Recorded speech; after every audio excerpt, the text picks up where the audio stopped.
Well, welcome everybody to my Communicate with Power podcast. I really should start saying our because notice virtually every one of these podcasts, I've been joined by my co-host Laura Peck. Laura, say hello. Hi, everybody. And are you surrendering, or is that the new way of saying hello? All right. It's Sunday and it's the coldest day of the year so far. Yeah. So if I wave my hands, it's just because I was cold. We were out for a while. And now Yeah. we're here to talk to friends and colleagues and clients and whoever else would like to join Yeah. in. Absolutely. And this is before the NFL football game.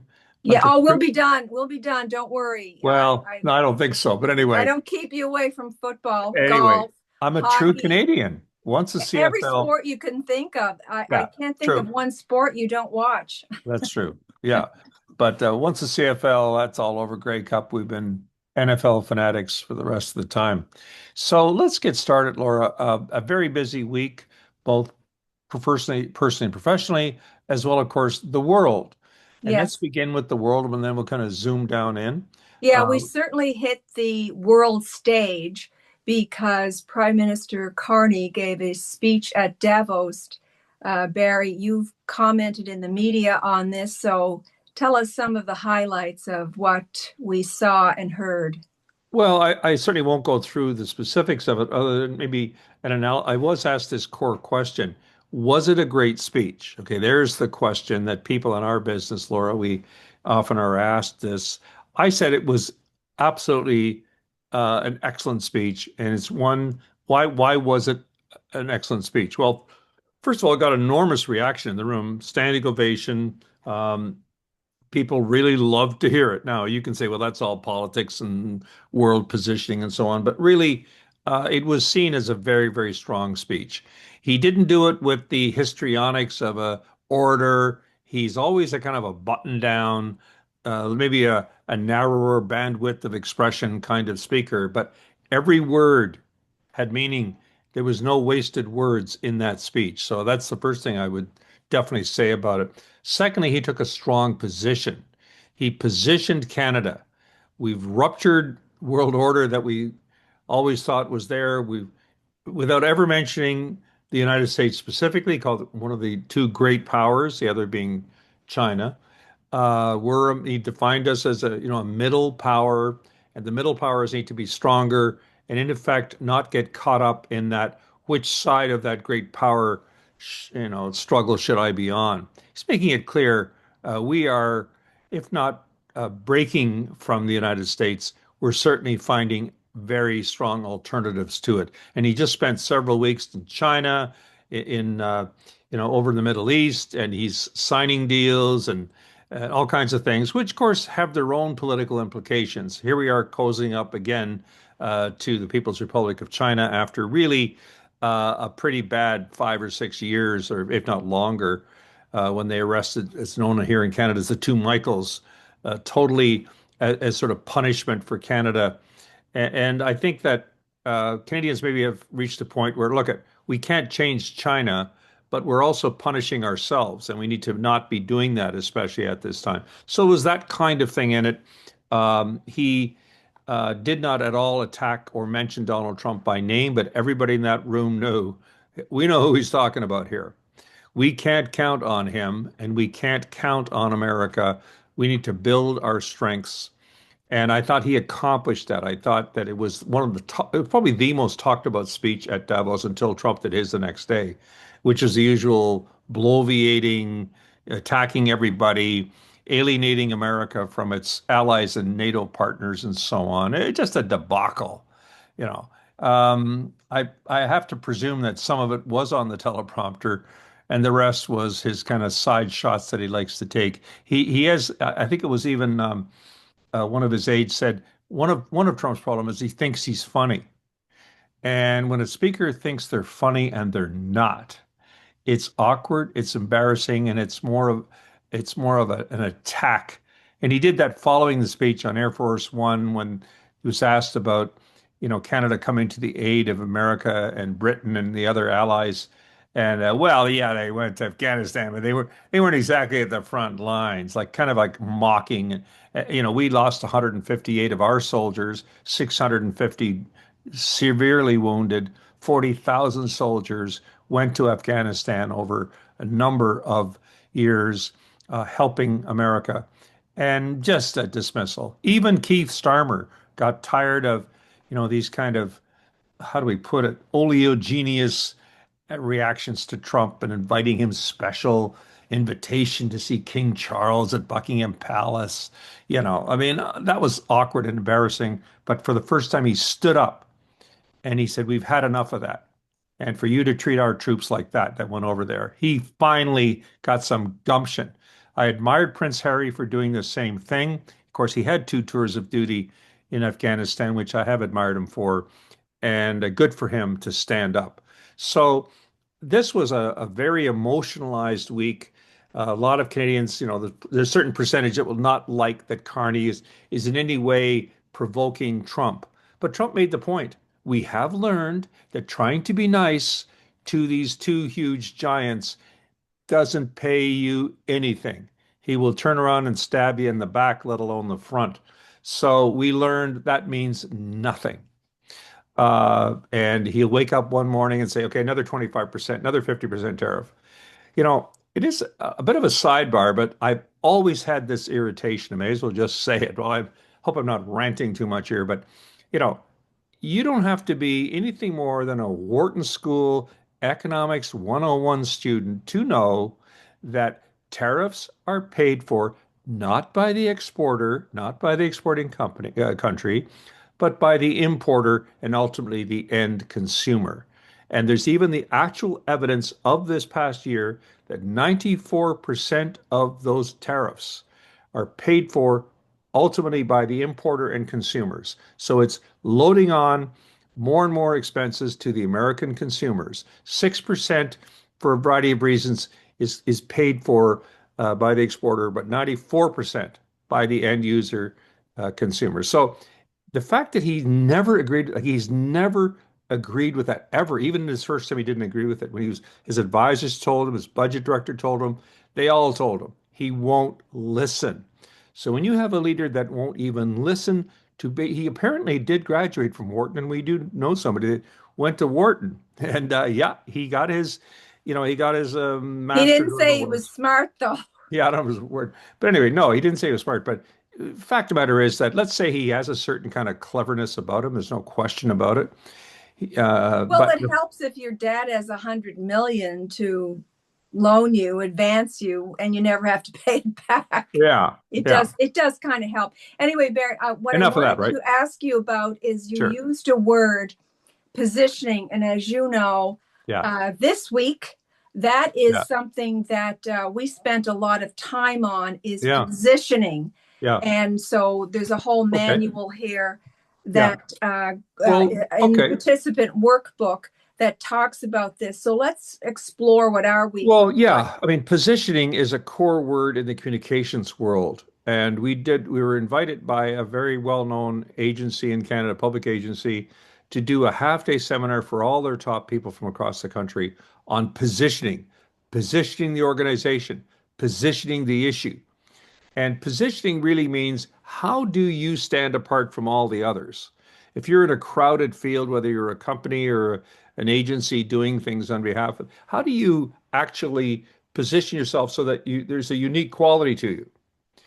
How do you position the issue?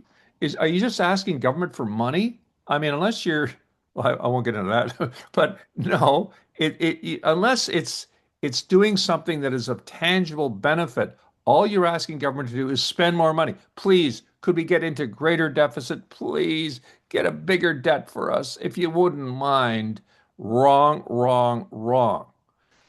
Positioning as an investment that will have benefit in terms of the economy, in terms of strengthening the opportunities for innovation, for jobs and high-end jobs, um, better able to compete internationally. Those are the benefits of the investment. So working with these top people all afternoon, and we did positioning workshop, and then you did to test them out. You did a series of media interviews with them to see does that hold up under pressure from a clear and strong interviewer? Is your positioning holding up credibly? And I don't mind saying we got a very good evaluation, as you know, Laura. They really enjoyed it. We appreciate that, of course. We never take We them for enjoyed granted. them. We enjoyed them. And it comes down to the world has so much uncertainty in it that people are looking for give me some tangible things I can do to compete in this crazy mix-up world, to be able to distinguish ourselves in a crowded, disinformation-laced information ecosystem. And this was, an aspect of that. So it was really a really fun afternoon. It was a lot of work, but it really, I think, I can see this for other organizations. How do you position yourself?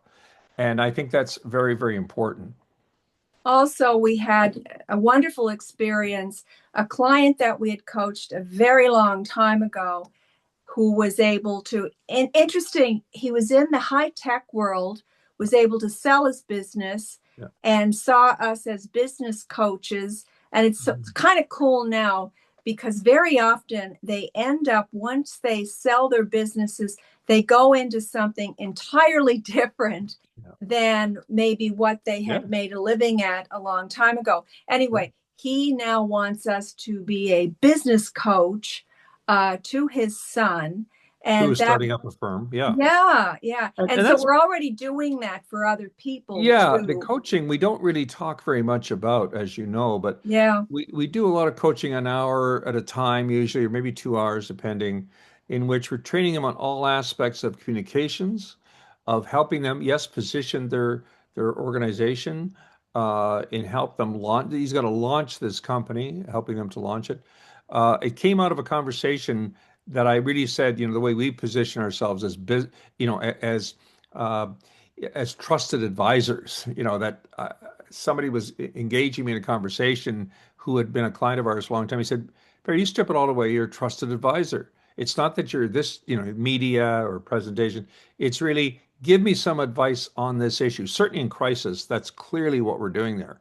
We're taking hold of a crisis, working closely with the client, not pushing them and shoving them into doing it, but really engaging them so that they make the decisions that will determine the future of this organization and their own personal future. Sometimes it's a painful decision to make. Very often, actually, it is. Somebody once said, everybody wants to go to heaven. Nobody wants to die first. Well, sometimes, you know what? You gotta be able to swallow the pain as you go forward. And in fact, there's very few pain-free solutions nowadays. So I do think that this is part of the world we're in. As you know, Laura, we're teaching a course coming up in late March at the University of Ottawa's Professional Development Institute called Risk and Crisis Communications in an Age of Disinformation. So we'd love you to look into that if you have 2.5 days, March 23rd, 24th, and the morning of the 25th, where we're going to be doing that at the University of Ottawa. This is an in-person seminar. We're doing that with our colleague Jennifer Irish of the Information Integrity Lab at Ottawa U. And we've done this now several times. You hone a seminar each time you do it. And I think that that's one that I would recommend. We've also done one at Cape Breton University, may well be doing more there, called Get Your Message Across in an Age of Uncertainty. So there's that. And then one more thing, I might as well say it, that you and I are very, very busy in marketing our new open enrollment series. Could be for individuals or an entire group within a department, agency, corporation could get together and we will do it for them. These are half-day seminars on everything from appearance before a parliamentary committee to get your message across in an age of uncertainty, to effective presentations, briefings, and pitches, to encountering the media, to risk and crisis communications. These are all a half dozen of these. They're starting up in February and they roll through into April. We'd love you to check that out. Communicate with Power, communicatewithpower.com.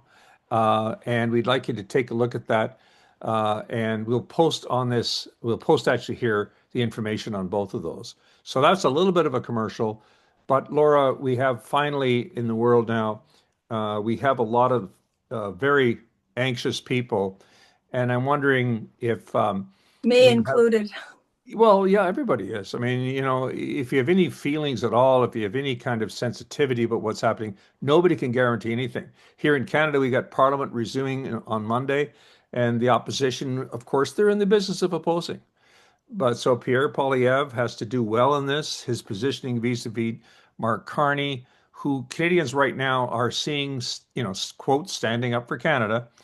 And he's got to make sure he positions right. If you're only negative and criticizing, I submit to you, it's not the proper positioning. Come back to the word. Yes, you can point out things. Well, I noticed Michelle Rempel Garner was saying it's one thing to have the words, but what about the action? And she said, until you get, the drills in the ground, la, la, la. There's a lot of truth to that, of course. But of course, every major project that Mark Carney has been advocating, from pipelines to mining to major initiatives, all of them require a proponent who says, I'm raising my hand. We'd like to have that pipeline. The moment you do that, he's kicking into gear a 2-year horizon of regulatory reviews, all of them simultaneously, so they don't drag out for decades. And that's what she is right about this, that you do need to have the action to prove it. So a great start for Mark Carney, I thought. It is a real test for Pierre Poilievre because a week from now, he's facing a leadership review. So America, if only they had leadership reviews, maybe some of that tension built up might, because you have to kind of go back to your people and say, how am I doing? Well, we don't know. I mean, I'm predicting, most people are, that Pierre Poilievre will do well in his leadership review. He's got to be careful of over promising and under delivering. Very famous one that Joe Clark, when he was the leader, he called a leadership review and he got 66% in a. It was a vote of the party, the party delegates. 66% of an active field of That's a candidates. lot. That's a lot. That's huge. He But said, didn't he announce that he wanted that's 75%? that's just not enough.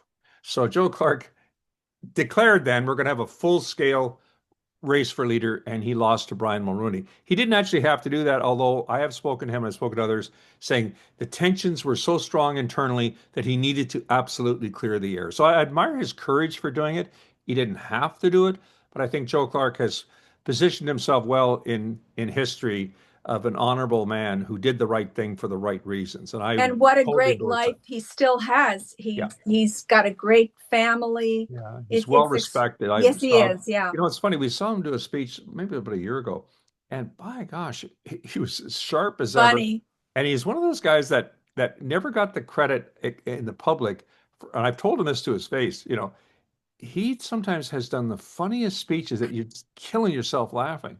And yet, if you say that to people that have never seen him in person do it, they go, "Come on!" Oh yeah, no, no, hilariously funny, great lines, great one-liners. So I have a lot of admiration, as you can tell, for Joe Clark. So anyway, Yeah, you know um, what I'm like. I love to see what's the outcome because what could have been considered a political and personal disaster for him a long yeah, time ago.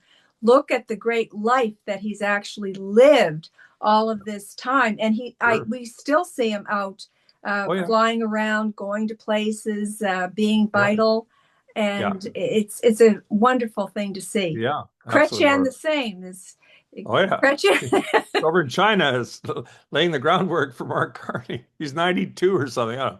So I guess the bottom line is that politics can be good for you. Hard to believe, but those guys are willing examples of it. So please, we'd love you to follow us. There's the buttons to click on our podcast here. We'd love to have you subscribe. Hit those subscribe buttons, share it with friends, and look at the bottom of this where we'll have information on those seminars that we're talking about. So until next time, Stay Laura, warm. yes, stay warm. Oh, I'm going to get warm to start with, but I do have our dog right here. Oh, oh, oh, oh, A oh, look at guest, this. a Can, guest. can you hear him? Awesome. He doesn't want to move. Hey, He Ted. just he just wants to be here below camera range. So that's Teddy. Maybe next time he might join us on camera. So until next time, everybody, take it easy. I hope you don't freeze and have a great week.